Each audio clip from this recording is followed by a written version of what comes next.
After pulling into the far slot in the garage, I hit the close button on my remote. The garage door slowly shut out the sunset as I gathered my briefcase and phone. David's car hood was warm, so I knew he hadn't been here that long. Entering the house, I saw a glass of Chablis waiting for me. Kicking off my heels, I set my briefcase on the kitchen table and took a sip.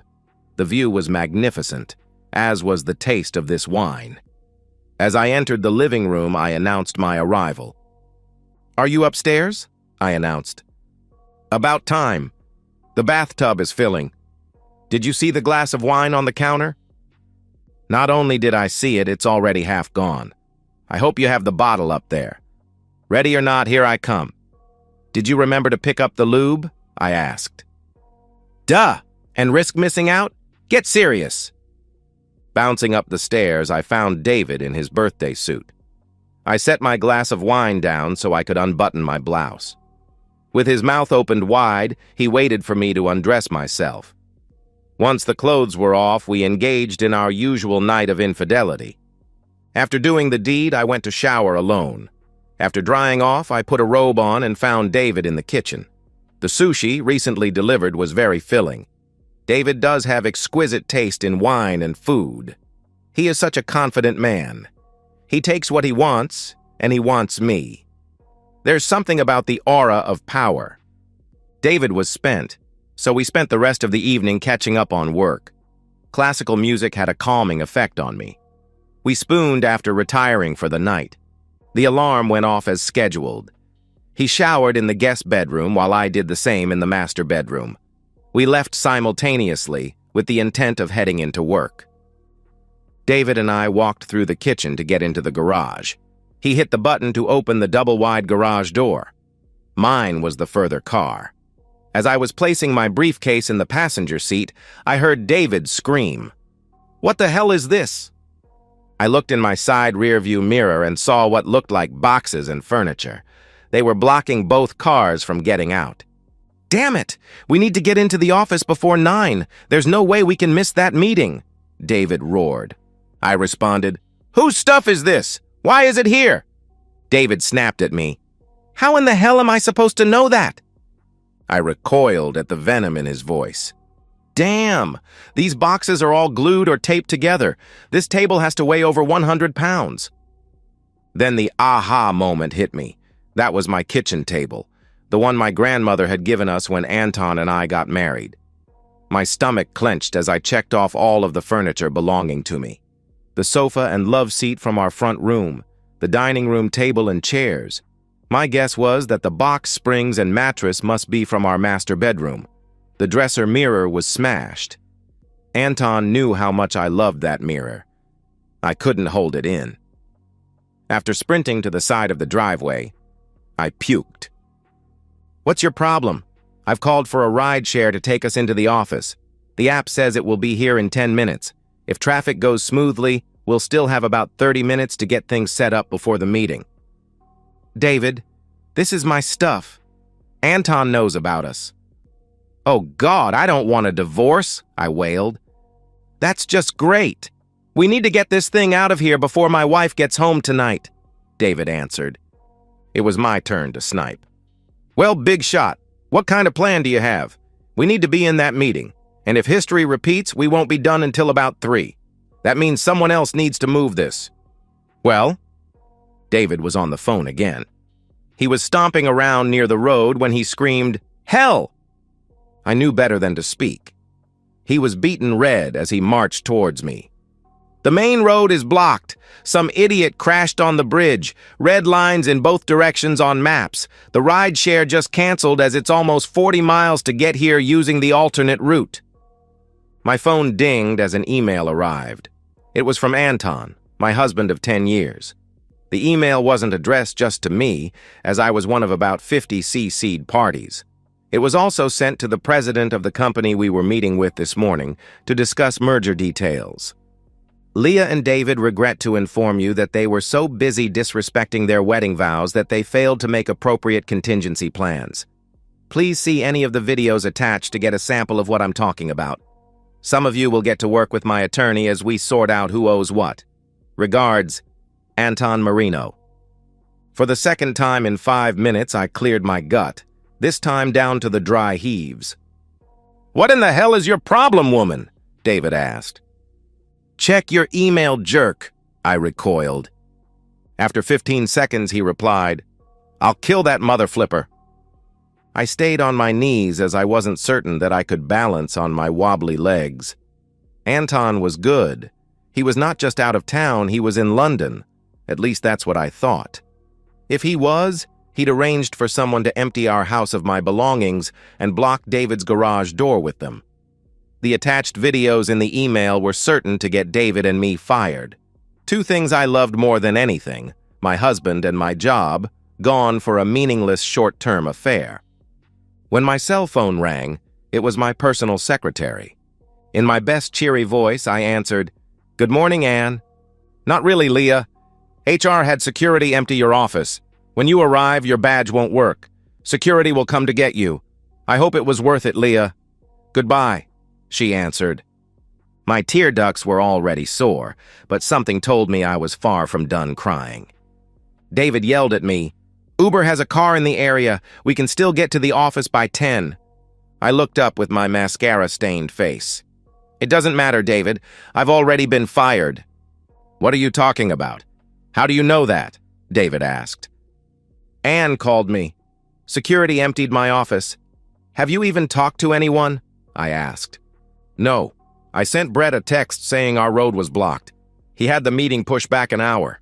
Hell, I guess I better check in," David answered. Body language told it all. From standing proud and confident to slumped shoulders and shuffling his feet while he trudged towards me. "Get your stuff off of my property," he roared. I was shocked at the tone of David's voice. His wild eyes had me thinking that he might get violent. I tried calling my brother to see if he could help. It went to messages. When I tried our best friends in the neighborhood, they hung up on me. It took about a dozen calls before my pastor said he would see what he could do.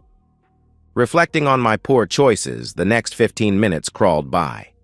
David came out of the house. He smelled like booze. "I told you to get your stuff off of my property!" he roared once again. Raising my voice to the 3rd level, I answered, "I'm working on it! Back off!" The pastor called back and said a couple of guys would be here in about 90 minutes. When David reappeared an hour later, he was drunk. Worse than that, he was waving a pistol around. "When are you going to get this crap out of here?" he slurred. "Somebody is supposed to be here soon," I replied. David pushed the gun above his head and fired twice at the angels. "I want it gone now!" he roared. There was nowhere for me to hide. If he's going to kill me, I have no defense. Thankfully, David turned his heels and went back inside. 10 minutes later, 2 sheriff's cars pulled up. An officer from each car scrambled to grab their assault rifles, and then they squatted down around the boxes. After using bullhorns to warn David of the consequences, a very drunk moron emerged with empty hands above his head. Even though the helpers from the church arrived as promised, the scene was now cordoned off with yellow tape. I begged the guys to stay, but they left. The good news was that David was also gone. The deputies had arrested him for discharging his firearm. The hits just kept coming. As I needed to charge my phone, I sat in my car hooked to the USB port. I had plenty of battery, but noticed that there were no bars. The phone had worked fine earlier. When I tried to do anything, I received the no service little red box. "Damn it, Anton. How can we work this out if you keep doing things like this?" The neighbors, who had watched David being hauled off, had long ago dissipated. When I knocked on the first door, they simply told me, "Go away or we will call the police." I probably walked a mile before someone would let me make a call. The pastor said he would come to get me. When I made it back to David's place, 3 boys were going through my boxes. They got a big kick out of holding up my undergarments. "Hey, get away from there!" was about all I could do. They didn't appear to be very scared of me. "Model these for us, lady," they replied. I had nothing. In my condition, there's no way I could battle 3 kids, or for that matter, even 1. They got a big kick out of emptying my dainties onto the driveway. The sun was sinking in the western sky. Hopefully, the pastor gets here before David's wife. I haven't eaten all day and puking had left me a little dehydrated. Was I breaking the law being inside of the yellow tape? Would I get in more trouble if I helped myself to some of David's beer and snacks? Having that beer wasn't the smartest thing I've done today. Hell, have I done anything smart today? When Reverend Thomas tapped on his horn, I pulled my tear-soaked hands away from my face. I wobbled to his car, taking my purse, keys, phone, and briefcase with me. I was holding my high heels by the straps. Too bad I wasn't smart enough to grab a pair of tennis shoes. There had to be several to choose from in one of those boxes. "That's your stuff in the driveway, Leah?" he asked. "It's all of my belongings. Apparently my husband found out about my affair and emptied our house." In a quiet, condescending voice, he replied, "I see. Damn it. I need somebody to shout at me. I messed up. I know it." "You called from 2 different phone numbers. When I tried calling you back on the first number, it said that the phone number was no longer in service," he asked. "It stopped working shortly after I talked with you the first time. Anton's handiwork, I suspect." "Quite the mess you've made of your life, Leah. What are your plans?" he asked. "I don't know. I need to get my stuff out of that driveway, but it's inside the yellow tape, so I don't know the legalities," I answered. "I'll make a call and get some advice. Did you want to stop by your house and see what's left?" he asked. With tears leaking down my face, I answered, "Please." We rode in silence until the good Reverend pulled into my driveway. There were no lights on. My key still worked, but my heart bounced off of the empty floor. Everything was gone but the dust balls. The enormity of it knocked me to my knees. He's gone. We're done. And for what? "Reverend, I need to eat. Can I buy you dinner?" I asked.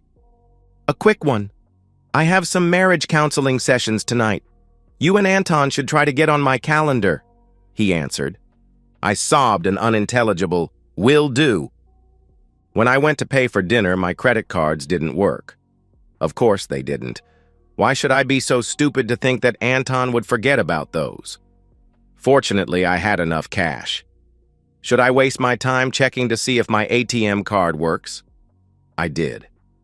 It didn't.